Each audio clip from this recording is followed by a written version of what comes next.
पिसाट वाहे, भयभीत उभे हे झाड, पान पान शांत आहे, सावल्या मुख्याने हलती, भवताली विणती माया, डोहाच्या खोल तळाशी अतृप्त पसरली छाया, निशब्द तरंग उठती, अंधार चांदणे हाले, आकार गूढ धुक्याला आले विरून गेले,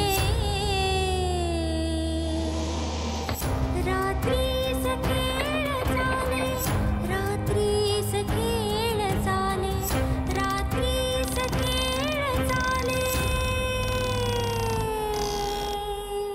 रात्रीस खेळ चाले.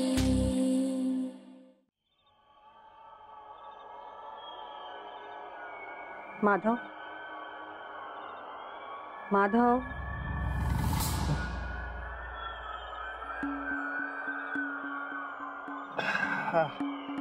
पाणी देऊ का तुला?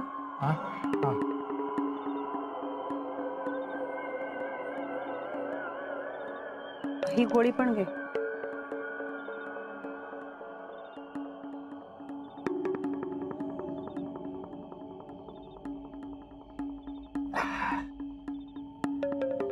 नीलिमा, ती खिडकी जरा बंद करतेस का?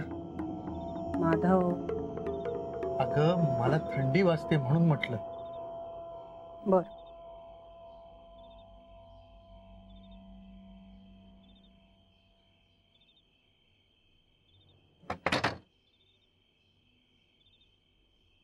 माधव, हा, तुला या गोळ्यांनी बरं वाटत नाहीये का? मी आपल्या फॅमिली डॉक्टरला फोन करू किंवा तुला हॉस्पिटलाइज करायचं का आपण? नाही, नको. नीलिमा, तू थोडा वेळ इथे थांबशील? हा, माधव, तू टेन्शन घेऊ नको. तू लवकर बरा होशील. आणि हे बघ, तुझ्या मनात जर कुठली भीती असेल ना, तर ती प्लीज काढून टाक. मला असा माधव नाही रे बघायला आवडत.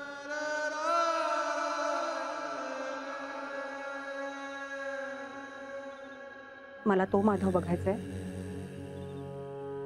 जो मला खूप सारे किस्से ऐकवेल. मला तो माधव बघायचाय ज्याच्या बोलण्यानी मी कितीही रागावलेले असले तरी माझा राग लगेच निवळेल. प्लीज, मला त्या माधवला पुन्हा भेटायचे, पुन्हा त्याचे किस्से ऐकायचे. लहानपणी सुद्धा मी असाच आजारी पडायचो. माधव, आता लगेच किस्से सांगू नकोस. आराम कर.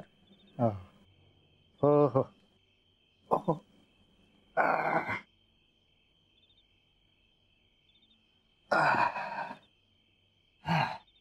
काही लागलं तर सांग. हो.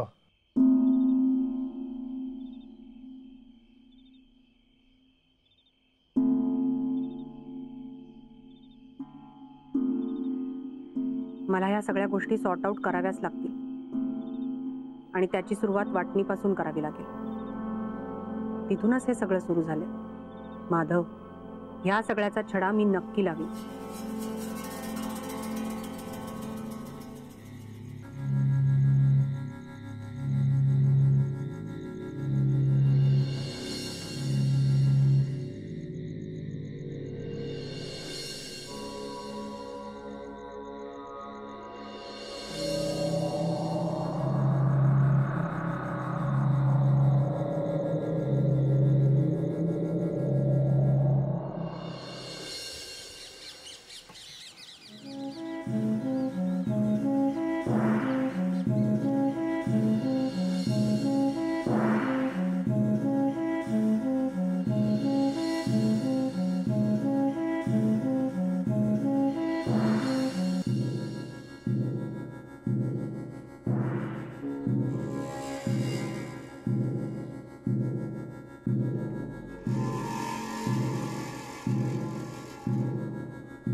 उठ थैसून. सांगितलेला कळत नाही काय? बाहेर झालास? उठ म्हटलंय ना. ह्या घरात युग दिलाय म्हणून काय सगळं घर तुझ्या नावावर नाही झाला. आता स्वतः उठतस की? माझा पण घर हाया. मी खय पण जाईन, खय पण बशीन. काही पण बशीन म्हणजे? नाही तू का घरातून बाहेर काढला तर बघ. काय रे, काय झाला? एका बघा, घरात येऊ दिलं तर घराची मालकी समजू लागली. हा पायात लोहाणा पायातच असलेल्या बरो. कोणी डोक्यावर घेऊन मिरवत नाही. जावर. अगो तुझ्याशी बोलताय मी. कान फुटले तुझे. बघितलास आहे काय घडता हा? ह्याच्या औशीनं लुबाडला नांडंका. हे का ह्या घरावर सत्ता हवी. हे बघ सुशल्या, ह्यांची इच्छा होती म्हणून तू काय या घरात येऊक मिळता, पण ह्या घरावर अधिकार फक्त माझ्याच पोरांचा. हा पण मी म्हणते एका घरात तरी कित्याक ठेवायचा? बाहेर काढूया. कसे काढणार आहात तुम्ही बाहेर? कायदा तिच्या बाजूने आहे. कायदो नाही, घरातली माणसं पण त्याच्या बाजूने हत. म्हणून शेफारला हा. अहो माझा ऐका. वकिलांका बोलवा. त्यांका पण सांगा ह्या काय करतात त्या. ते कायद्याने आपल्या घरात राहू गेला हा तर कायद्याने बाहेर काढूया. वाटणीचा जो काय सोक्षमोक्ष असेल तो करून टाकूया. माधव भाऊजींका पण बोलवा. सरिता, काय हे अगं? माधवला बरं नाहीये ना? आणि अशा परिस्थितीत सुद्धा तुला हे जास्त महत्वाचं वाटतंय? काही गोष्टी वेळी चूक होयो, नाहीतर ह्याची थेरा वाढत जातील आणि आपण घराबाहेर जावो. ठीक आहे, पण माधव येणार नाही. मी आहे. काय चाललंच रे? काम आहे माझं. मग आम्ही हे काय बाता मारू बसलो नाही. थांब जरा, वकिलांका बोलून वाटणीचं बघूया. तू आहेस ना, आणखी कोण पाहिजे? वाटो घेशाल ना? पण त्यासाठी एवढा उतावीळ नाहीये मी. म्हणजे माझं नवरा गुडघ्यात बाशिंग बांधून बसला हा काय? घराचाच विचार करता हा म्हणून बोलता.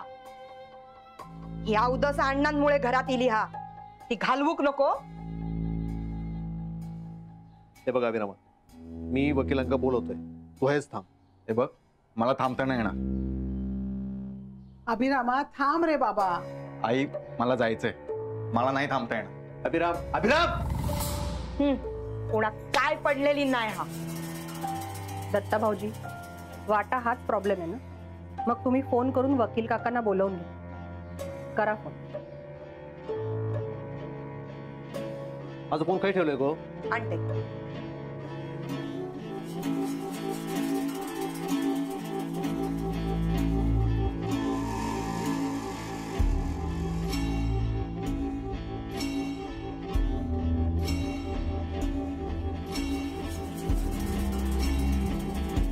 वकील काकानं सुषमा बोलते, नायकांच्या वाड्यातून.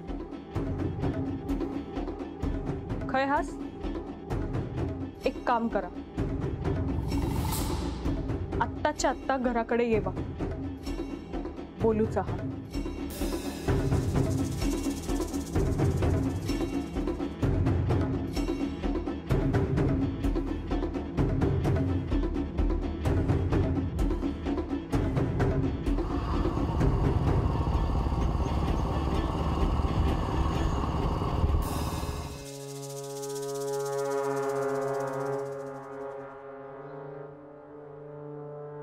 अहो ह्याच्याकडे मोबाईल खैसून इला.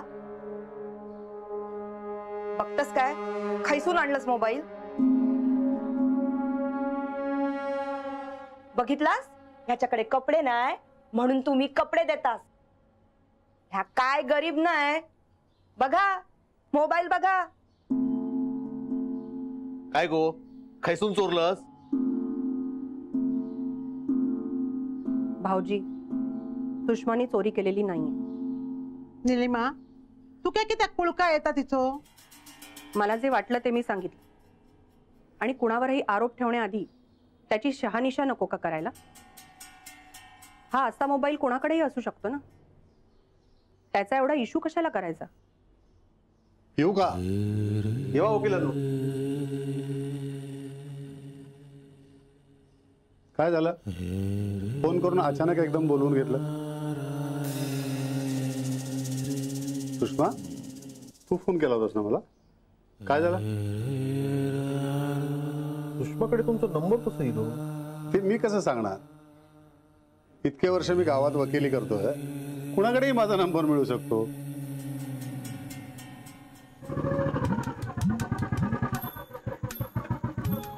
तुम्ही या ना, या. आई, आई. अभिरामराव, तुम्ही नमस्कार. असे अचानक आत यावा? अहो नाही, इथंच ठीक आहे, निघायचंय मला. अहो थोडा वेळ बसा, चाय पाणी घ्या. नाही, इथंच बसतो ना मी. बरा मग चाय करून आणते. अहो नको. अहो वायच घेवा. दिले आम्ही. देविका दे. बसा ना. हो.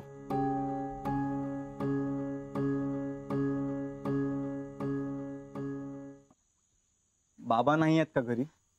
ते ग्रामपंचायतीत गेलेत. अच्छा, म्हणजे बराच वेळ लागेल त्यांना. नाही, काम आटोपलं की निघणार होते लगेच. येतील इतक्यात.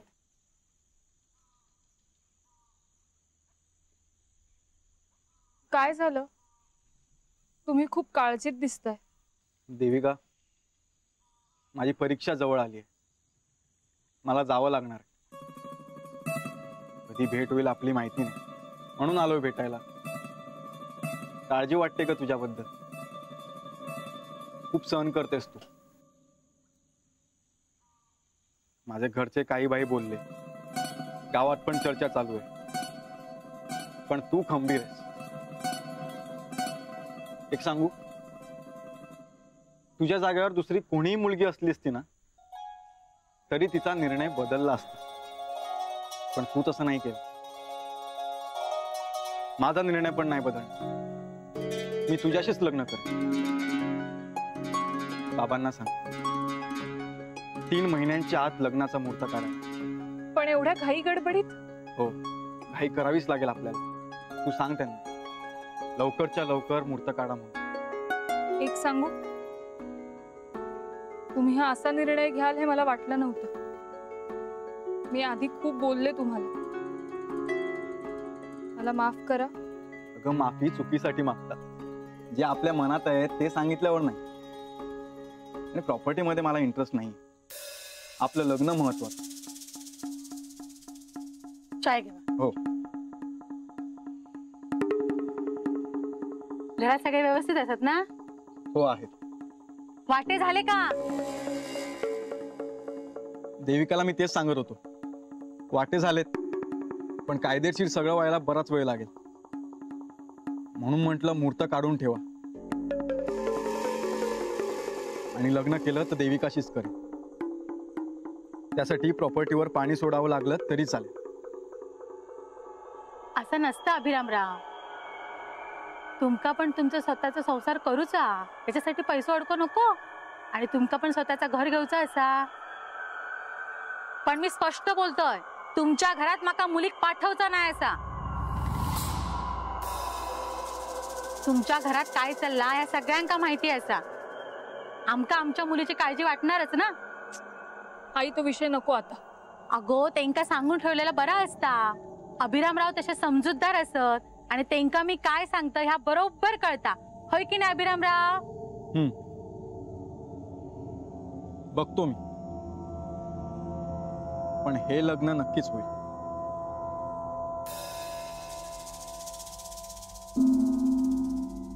येतो मी. तुम्ही फक्त कान देऊन ऐकत बसा. काय होता काय नाही. काय करू? अहो, तुम्ही थय जावा. ह्या घरासाठी किती केलंस, तुमका काय मोबदलं मिळालं? गडी तो गडीच राहतलो. त्या सुषमा ते का पोचला, अण्णांचं पापत्या ते गेल्या वाड्यात. आरामात राहता, खाता पिता, तेच वाटो हा. तुम्हाला काय मिळाला? हा, अहो काय झाला की अण्णा संग तुम्ही हसायचाच. अण्णांनी किती मुर्दे पाडल्यानी हा तुमका माहित आहे. अण्णांनी किती जण लुबडल्यानी हा तुमका माहित आहे.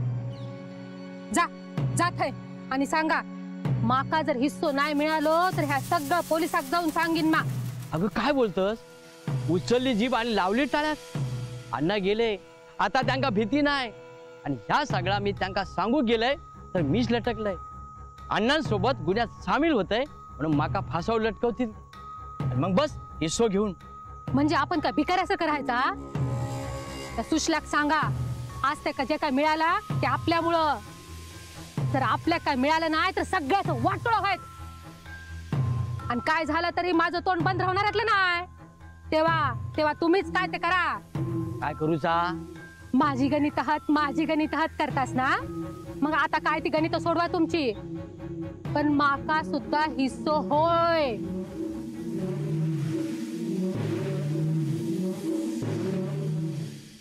हा बोला.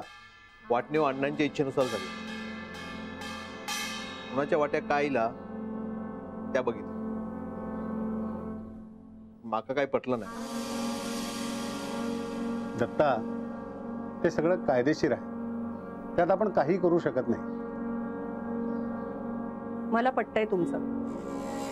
आपण हे वाद घालत बसण्यापेक्षा मृत्यूपत्राच्या फॉर्मॅलिटीज पूर्ण करूया. म्हणजे आमच्या वाट्याला मांगरावरची जमीन ना? काय पिकतं इथं? काय मिळणार काय आमका? त्या काय नाही. माका ती जमीन नको. वय या बयेचं पण बघून घेवा. ही घरात इल्यापासून काय ना काय होतं. हा भाऊजी आजारी पडले. सरिता, माधवच्या आजारी पडण्याचं सुषमा हे कारण नाहीये. उगाच तिला दोष देऊ नको. अगो निलिमा, घो आजारी पडलो तरी ह्याचा काय दोष नाही असं तुका वाटता? गुरुवानी काय सांगितल्याने ऐकलंस ना? अजून ह्या घरात राहुलय तर काहीही होणार नाही. आणि मुळात तिला आता जर या घरातून काढण्याचा प्रयत्न केला तर ते इल्लीगल ठरेल. कोणीही तुमच्या विरुद्ध कोर्टात जाऊ शकतं.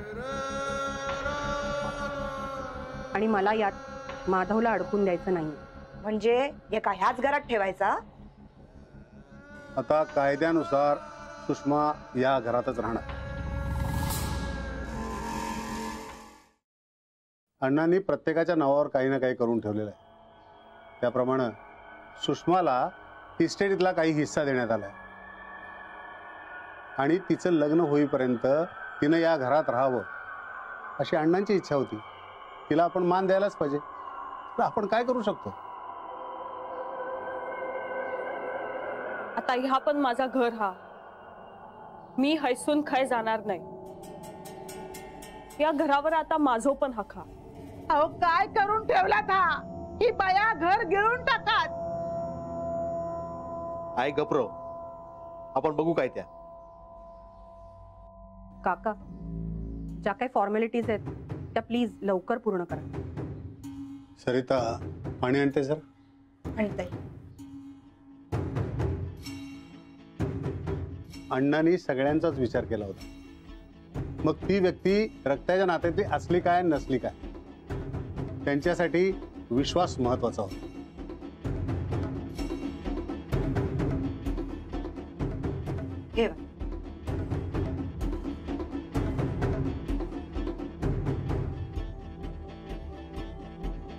आजवर कधीच मी माझी फी मागितली नाही. कुठल्याही कामाचा एक पैसाही मी घेतला नाही. पण आता अण्णा गेले. तिला लक्षात, तुमची जी काय फी असा ती देऊ तुमका. नाही दत्ता, तू चुकीचा अर्थ घेतोस. म्हणजे मी म्हटलं ना तसं अण्णांनी सगळ्यांसाठी सगळं केलं. माझ्यावर तर प्रचंड विश्वास होता. मी कधी कामाचा एक पैसाही घेतला नाही. पण अण्णा मात्र मला एक दिवस त्या रस्त्यालगतची जमीन आहे ना तिथं घेऊन गेली. माझ्याकडून एक पैसाही घेतला नाही. पण तुझ्या घराचाही विचार व्हायला हवा, तुलाही काही मिळायला हवं. त्यामुळं मी गेल्यावर ही जमीन तुझी.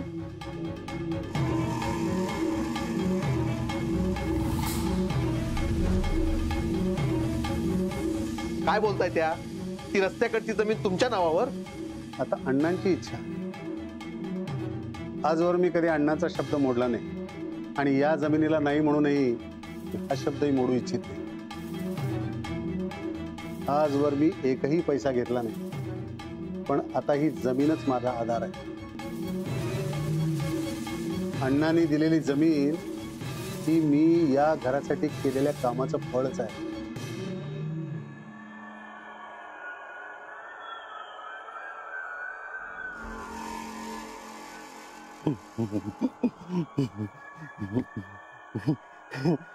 छायात आहे किती बसलास? छायात आहे.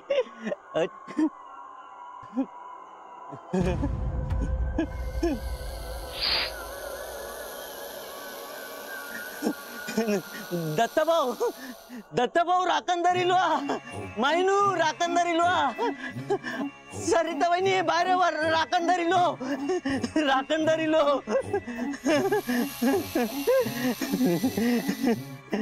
अन्न गेल्यानंतर पहिल्यांदाच दिसलो ना राखणदार.